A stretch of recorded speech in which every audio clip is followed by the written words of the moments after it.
जय हिंद प्यारे साथियों, कैसे आप सभी लोग। आशा करता हूं कि आप सभी अच्छे होंगे, स्वस्थ होंगे और अच्छे से अपने पढ़ाई को कर रहे होंगे। तो आज के क्लास में हम लोग पढ़ने वाले हैं क्लास 12th हिंदी की 50 मोस्ट वीवीआई ऑब्जेक्टिव क्वेश्चंस। तो सभी स्टूडेंट धैर्य के साथ इस क्लास में अंत तक बने रहिएगा। तो चलिए शुरू करते हैं इस क्लास को। और इस क्लास का अपना पहला प्रश्न है कि बातचीत शीर्षक निबंध के निबंधकार कौन है। तो बातचीत शीर्षक के जो निबंधकार है दोस्त, वो बालकृष्ण भट्ट जी है। कौन है? बालकृष्ण भट्ट जी। और बालकृष्ण भट्ट जी का जन्म 23 जून 1844 को हुआ था। कब हुआ था दोस्त? 23 जून 1844 को। और ये भी याद रखिएगा, इनका निधन जो है, इनका निधन 20 जुलाई 1914 को हुआ था। कब हुआ था दोस्त? 20 जुलाई 1914 को। ये जो है क्वेश्चंस के अतिरिक्त जो भी है, ये सब भी आप लोग अच्छे से याद करते चलिएगा, ताकि आप लोगों को आगे कहीं भी दिक्कत ना आए। तो आपका पहला नंबर का करेक्ट आंसर क्या हो जाएगा? ऑप्शन डी बिल्कुल ही करेक्ट हो जाएगा। और आपका नेक्स्ट प्रश्न है कि आदान का विलोम है। तो आदान का विलोम क्या होता है? तो आदान का विलोम क्या होता है? प्रदान होता है। क्या होता है दोस्त? प्रदान। और इनके अलावा अगर बात करें आयात की, किनकी दोस्त? आयात की। तो आयात का विलोम क्या होता है? निर्यात होता है। और अमावस्या का विलोम क्या होता है? पूर्णिमा होता है। क्या होता है दोस्त? अमावस्या का विलोम पूर्णिमा। तो ये सब भी आप लोग अच्छे से याद करते चलिएगा, ठीक है। तो आपका दो नंबर का सही आंसर क्या हो जाएगा? ऑप्शन ए सही हो जाएगा। और आपका 3 नंबर का प्रश्न है कि स्तुति का विलोम क्या होगा। 3 नंबर का प्रश्न क्या है कि स्तुति का विलोम क्या होगा? तो स्तुति का विलोम निंदा होता है। क्या होता है दोस्त? स्तुति का विलोम। तो स्तुति का विलोम निंदा होता है। तो आपका 3 नंबर का करेक्ट आंसर क्या हो जाएगा? ऑप्शन ए बिल्कुल ही करेक्ट हो जाएगा। और आपका 4 नंबर का प्रश्न है कि बालकृष्ण भट्ट का जन्म कब हुआ था। बालकृष्ण भट्ट का जन्म कब हुआ था? तो बालकृष्ण भट्ट जी का जन्म 23 जून 1844 को, 23 जून 1844 को हुआ था। कब हुआ था दोस्त? 23 जून 1844 को। और अगर इनकी निधन की बात करें, किनकी? तो बालकृष्ण भट्ट जी की। तो इनका निधन कब हुआ था? तो 20 जुलाई 1914 को हुआ था। कब हुआ था दोस्त? 20 जुलाई 1914 को। और अगर इनकी माता की बात करें, तो इनकी माता जी का नाम पार्वती देवी है। क्या दोस्त? पार्वती देवी। और इनके पिता का नाम बेनी प्रसाद भट्ट। क्या है दोस्त? बेनी प्रसाद भट्ट। ये सब भी आप लोग अच्छे से याद कर लीजिए, ठीक है। तो आपका 4 नंबर का करेक्ट आंसर क्या हो जाएगा? ऑप्शन बी बिल्कुल ही करेक्ट हो जाएगा। और आपका 5 नंबर का प्रश्न है कि चंद्र शर्मा गुलेरी की कुल कितनी कहानियां लिखी है। तो इसने कुल कितनी कहानियां लिखी है? 3 लिखी है। कितनी दोस्त? 3। जिसमें कि सुखमय जीवन, क्या है पहला? सुखमय जीवन। दूसरा बुद्धू का काटा है। क्या है दूसरा? बुद्धू का काटा। और ये दोनों की बात करें कि कब प्रकाशित हुआ, तो ये दोनों सन 1911 में प्रकाशित हुआ। कौन? तो सुखमय जीवन और बुद्धू का काटा। और इनके अलावा एक और है, उसने कहा था। क्या है दोस्त? उसने कहा था।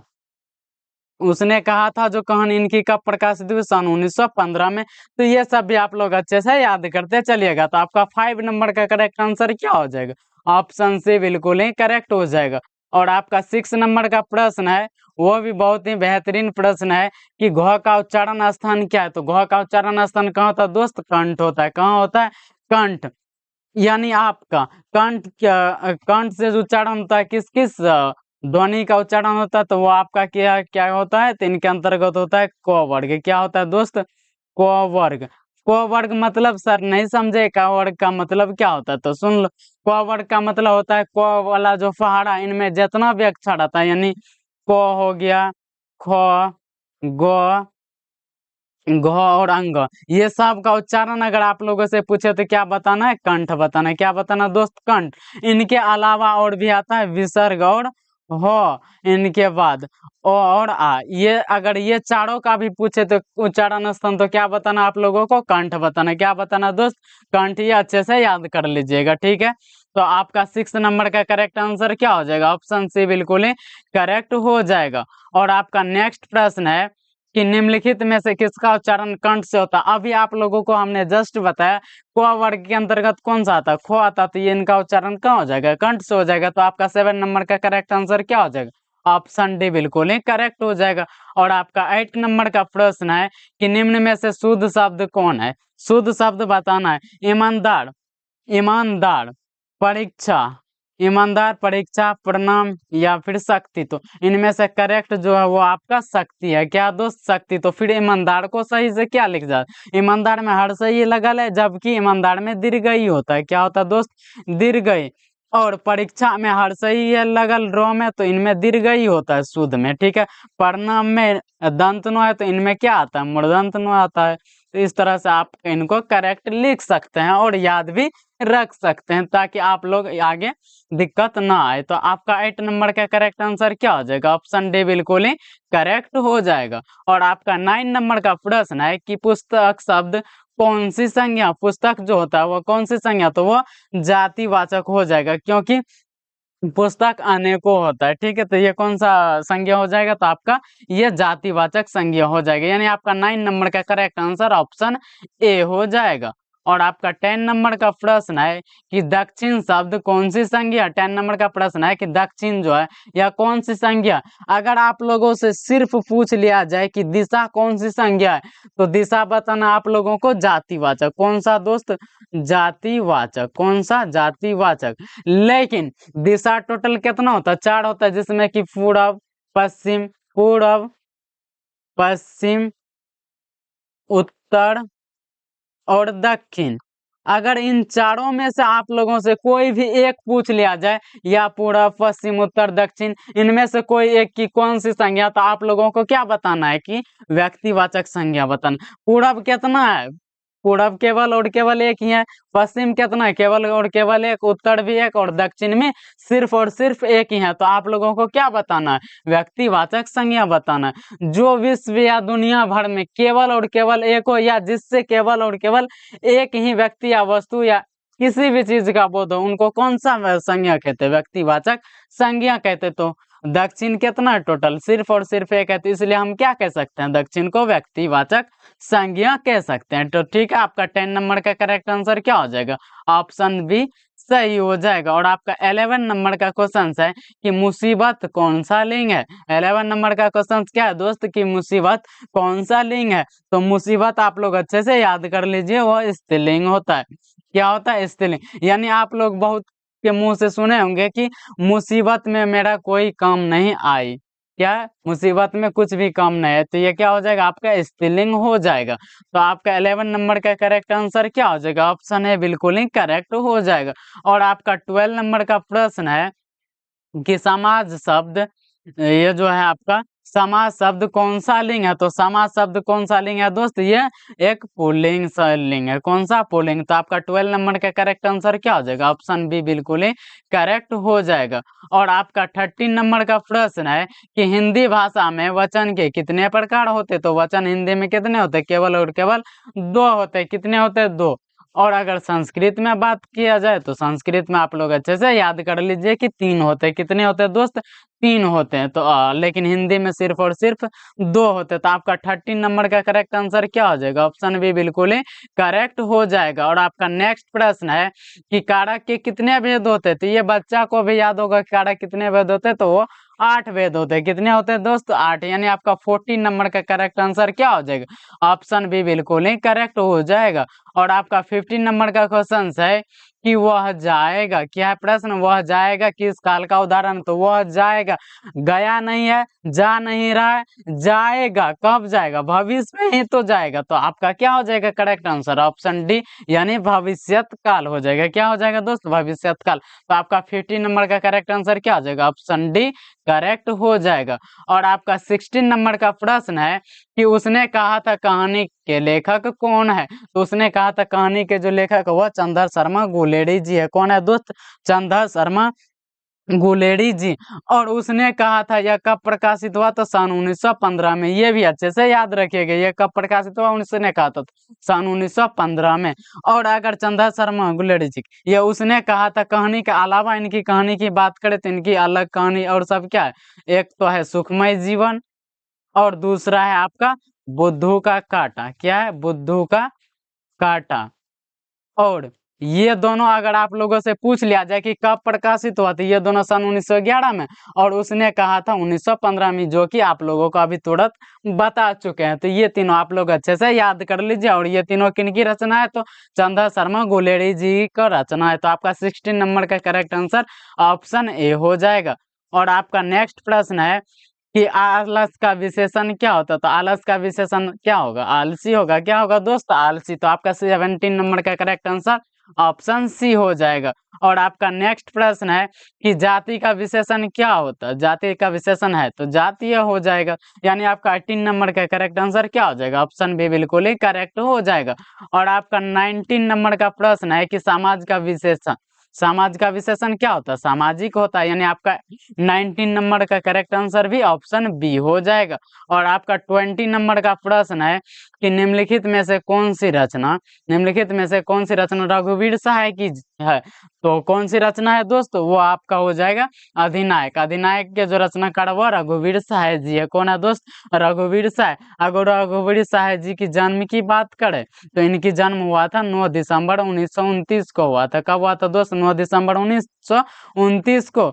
और अगर आप लोगों से निधन पूछ लिया जाए तो निधन भी अच्छे से याद कर लीजिए, 30 दिसंबर 1990 को हुआ था। किनका दोस्त, रघुवीर सहाय जी का जन्म और निधन अच्छे से याद कर लीजिए। ठीक है, तो आपका 20 नंबर का करेक्ट आंसर क्या हो जाएगा, ऑप्शन ए बिल्कुल ही करेक्ट हो जाएगा। और आपका नेक्स्ट प्रश्न है कि प्रेम के पीर के कवि कौन है। तो प्रेम के पीर के कवि किनको कहा जाता है, तो मलिक मोहम्मद जैसी जी को कहा जाता है। किनको दोस्त, मलिक मोहम्मद जैसी जी को कहा जाता है।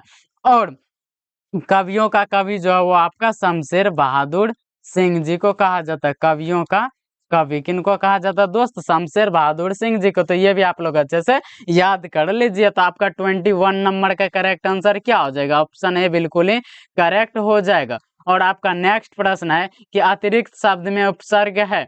क्या है अतिरिक्त शब्द में उपसर्ग, ये बताना। तो अतिरिक्त शब्द में अति उपसर्ग है। क्या दोस्त, अति उपसर्ग है। यानी आपका 22 नंबर का करेक्ट आंसर क्या हो जाएगा, ऑप्शन बी बिल्कुल ही करेक्ट हो जाएगा। और आपका नेक्स्ट प्रश्न है कि भरपेट में कौन सा उपसर्ग है, भरपेट में कौन सा उपसर्ग है दोस्त, वो आपका भर है। क्या है दोस्त, भर है। तो यानी पेट के साथ कौन क्या जुट गया, भर। यानी पेट में क्या मिल गया, भर। तो ये आपका क्या बन गया, भरपेट। तो इनमें उपसर्ग क्या आ गया, भर आ गया। यानी आपका 23 नंबर का करेक्ट आंसर क्या हो जाएगा, ऑप्शन बी बिल्कुल ही करेक्ट हो जाएगा। और आपका 24 नंबर का प्रश्न है कि फलित शब्द में प्रत्यय कौन है, क्या है फलित शब्द में प्रत्यय क्या है। तो यहाँ पर तो पहले ये देख लीजिए हर्षई की मात्रा है। क्या है दोस्त, हर्षई की मात्रा तो हर्षई वाला ही भी होगा, ना कि दीर्घई वाला। तो आपका 24 नंबर का करेक्ट आंसर क्या हो जाएगा, ऑप्शन बी बिल्कुल ही करेक्ट हो जाएगा। और आपका 25 नंबर का प्रश्न है कि चतुराई शब्द में कौन सा प्रत्यय है, चतुराई में प्रत्यय बताना है। तो चतुराई में कौन सा, चतुर में आई लग गया तो क्या बन गया, चतुराई। यानी आपका 25 नंबर का करेक्ट आंसर क्या हो जाएगा, ऑप्शन डी बिल्कुल ही करेक्ट हो जाएगा। और आपका नेक्स्ट प्रश्न है कि सदैव का संधि विच्छेद क्या होता है। सदैव का पूछ रहा संधि विच्छेद किनका दोस्त, सदैव का जो सदाधन एव हो जाएगा। क्या हो जाएगा दोस्त, सदाधन एव। यानी आपका 26 नंबर का करेक्ट आंसर जो है वो आपका सी हो जाएगा। क्या हो जाएगा, सी। और आपका नेक्स्ट प्रश्न है कि महोदय का संधि विच्छेद क्या होता है। तो महोदय का संधि विच्छेद क्या होता है दोस्त, महाधन उदय होता है। क्या होता है, महाधन उदय। तो आपका 27 नंबर का करेक्ट आंसर क्या हो जाएगा, ऑप्शन ए बिल्कुल ही करेक्ट हो जाएगा। और आपका नेक्स्ट प्रश्न है कि नवरत्न कौन सा समास है। नवरत्न पर नवरत्न का मीनिंग क्या निकल जाएगा, नो धन रत्न, नो धन रत्न। इनमें और ये नो नव मतलब नो यहाँ पर आ गया। नो कौन सा है, संख्यावाचक। हमने पिछले क्लास में आप लोगों को बता दिया है कि जिस समास का प्रथम पद संख्यावाचक हो वो कौन सा समास कहलाएगा दोस्त, तो वह अव्ययी भाव समास कहलाएगा। सॉरी, क्या कौन सा समास कहलाएगा, द्विगु समास कहलाएगा। कौन सा समास दोस्त, तो वह द्विगु समास कहलाता। संख्यावाचक क्या कहलाता, द्विगु। अब ये तो वो न कहलाता दोस्त जिस समास के पहले यथा बे, यथा बे, भर और प्रति लगा रहे, वो कौन सा समास अव्ययीभाव। लेकिन जिस समास का प्रथम पद संख्यावाचक हो वो कौन सा समास कहलाता, द्विगु समास कहलाता है। यानी आपका 28 नंबर का करेक्ट आंसर क्या हो जाएगा, ऑप्शन ए बिल्कुल ही करेक्ट हो जाएगा। और आपका 29 नंबर का प्रश्न है कि यथासंभव कौन सा समास है। अभी जस्ट आप लोगों को हमने बताया कि जिस समास का प्रथम पद, कौन सा पद दोस्त, प्रथम पद में क्या लगा, प्रथम पद क्या लगा, या शुरू में जिस समास के प्रथम पद क्या, यथा बे भर प्रति हो, तो वो कौन सा समास कहलाता, अव्ययी भाव समास कहलाता। यथा संभव में भी पहला पद क्या यथा है, तो ये कौन सा समास कहलाएगा, यानी आपका अव्ययी भाव समास कहलाएगा। तो आपका 29 नंबर का जो करेक्ट आंसर हो जाएगा क्या हो जाएगा दोस्त, ऑप्शन सी करेक्ट हो जाएगा। ऑप्शन सी बिल्कुल ही करेक्ट हो जाएगा। और आपका नेक्स्ट प्रश्न है 30 नंबर का, कौन सा नंबर, 30 नंबर में है कि कमल नयन शब्द कौन सा समास है। कमल नयन कौन सा समास है, नयन कैसा है, कमल के समान, तो ये आपका क्या हो जाएगा, कर्मधारय समास हो जाएगा।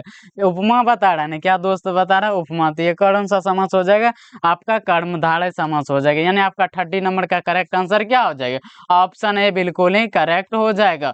और आपका नेक्स्ट प्रश्न है कि कमल शब्द का पर्यायवाची शब्द है, कमल का पर्यायवाची शब्द क्या होता है दोस्त, तो कमल का पर्यायवाची शब्द जो है वो क्या होता है दोस्त, जलज होता है। क्या होता है, जलज। तो आपका 31 नंबर का करेक्ट आंसर क्या हो जाएगा, ऑप्शन बी बिल्कुल ही करेक्ट हो जाएगा।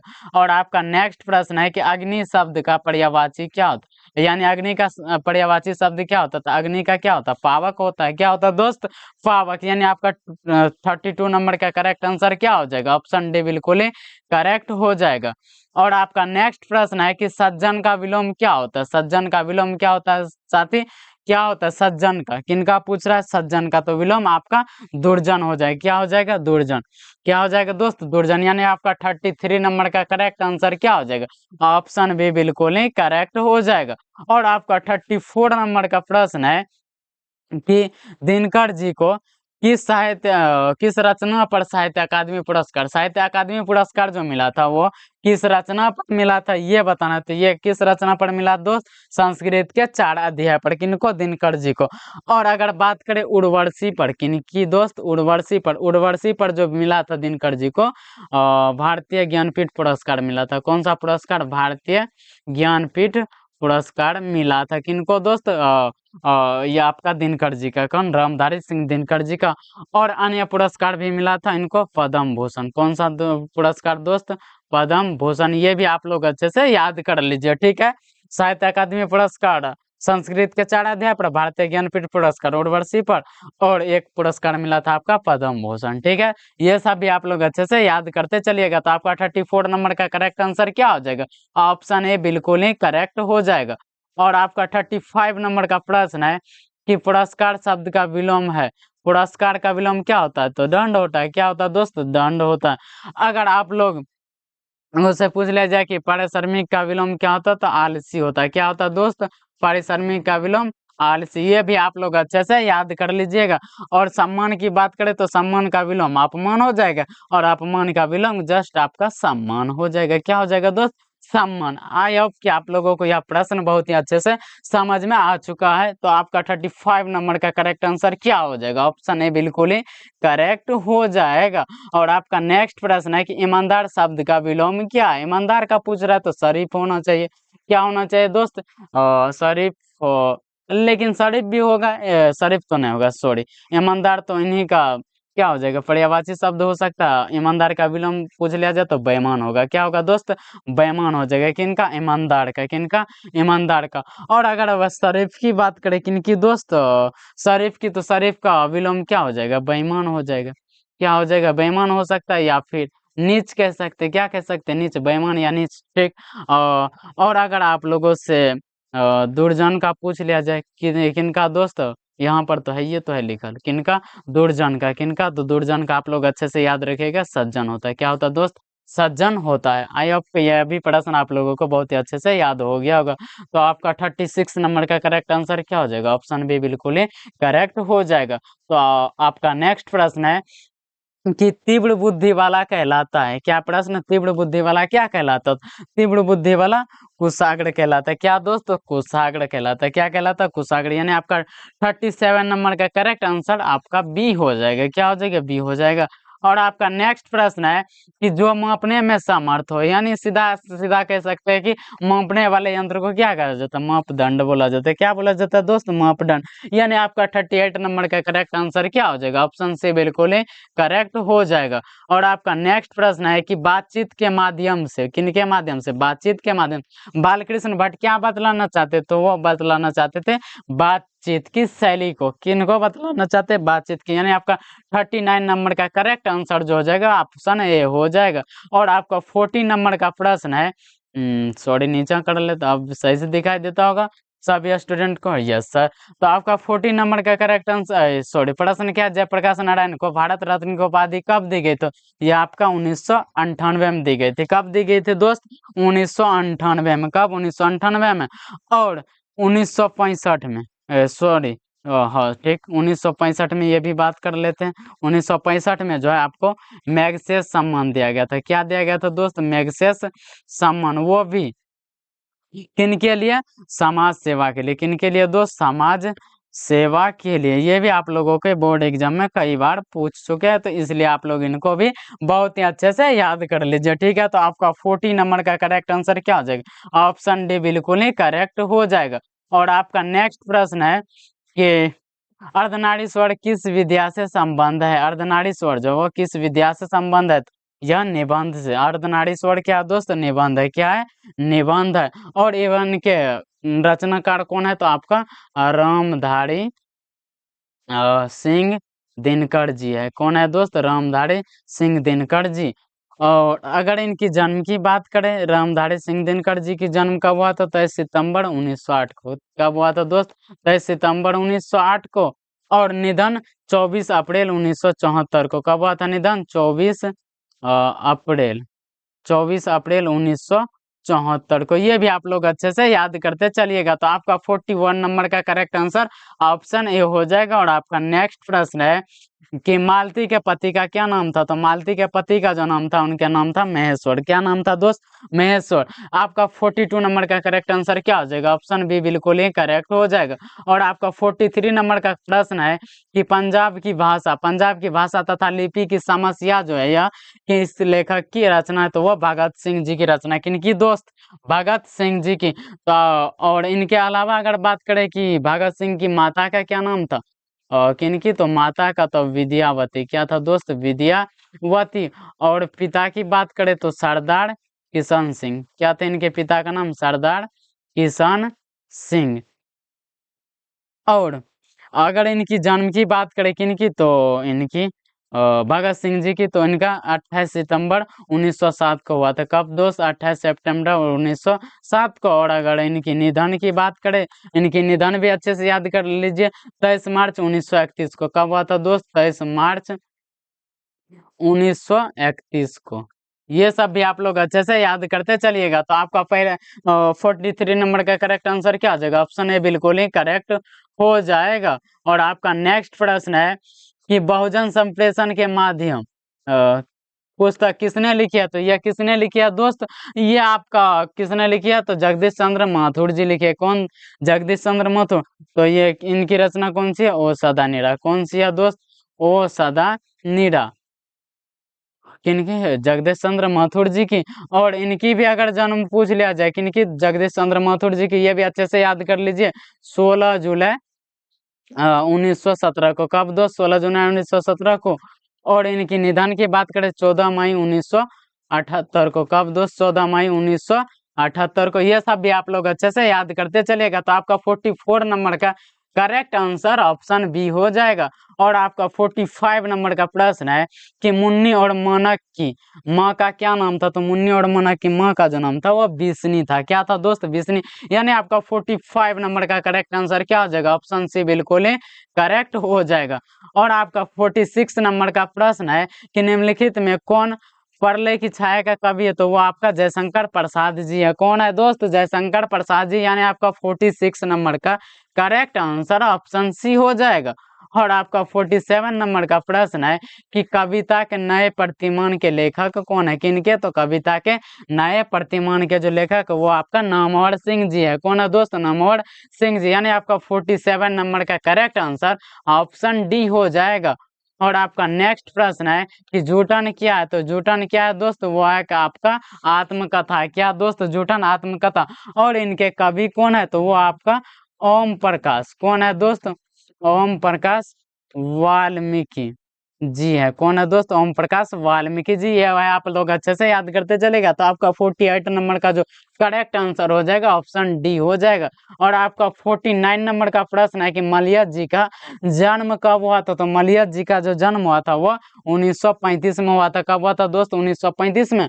और अगर इनकी निधन पूछ लिया जाए तो ये भी अच्छे से याद कर लीजिए, अभी के अभी 26 अप्रैल 1982 को हुआ था। कब हुआ था दोस्त इनकी निधन, 26 अप्रैल 1982 को। और अगर इनका मूल नाम पूछ लिया जाए तो इनकी मूल नाम भी अच्छे से याद कर लीजिए। क्या है, भारत, क्या है, भरत जी श्रीवास्तव। क्या है दोस्त, भरत जी श्रीवास्तव। अच्छे से याद कर लीजिए, ठीक है। तो आपका 49 नंबर का जो करेक्ट आंसर हो जाएगा वो ऑप्शन ए हो जाएगा। और इस क्लास का लास्ट प्रश्न है, वो भी बेहतरीन प्रश्न है कि सूरदास की रचना है। क्या है, सूरसागर है। क्या है दोस्त, सूरसागर। कौन सा रचना है, सूरसागर। तो आप लोग अच्छे से याद कर लीजिए। और इनके अलावा भी याद कर लीजिए कि सूरसागर के अलावा इनकी है साहित्य लहरी। क्या है दोस्त, साहित्य लहरी। और राधार सकेली। क्या है दोस्त, राधार सकेली। और इनके अलावा और इनका है कि सुर सारवली। क्या है दोस्त, सॉरी अच्छे से लिख देते हैं, क्या था, सुर सारावली। क्या था दोस्त, सुर सारावली, ठीक है। आइए तो आपका इस लास्ट प्रश्न का सही जवाब क्या हो जाएगा, ऑप्शन ए बिल्कुल ही सही हो जाएगा। आई होप कि हमारे सभी होनहार छात्रों को यह क्लास बहुत ही अच्छी लगी हो। और अगर हमारे सभी मेहनतशील छात्रों की यह क्लास अच्छी लगी हो तो इस क्लास को लाइक और सब्सक्राइब करना बिल्कुल भी मत भूलिएगा। और हो सके तो आप लोग शेयर भी कीजिएगा इस क्लास को। मिलते हैं इससे भी और बेहतरीन क्लास के साथ। तो आज के लिए इतना ही। जय हिंद, जय भारत।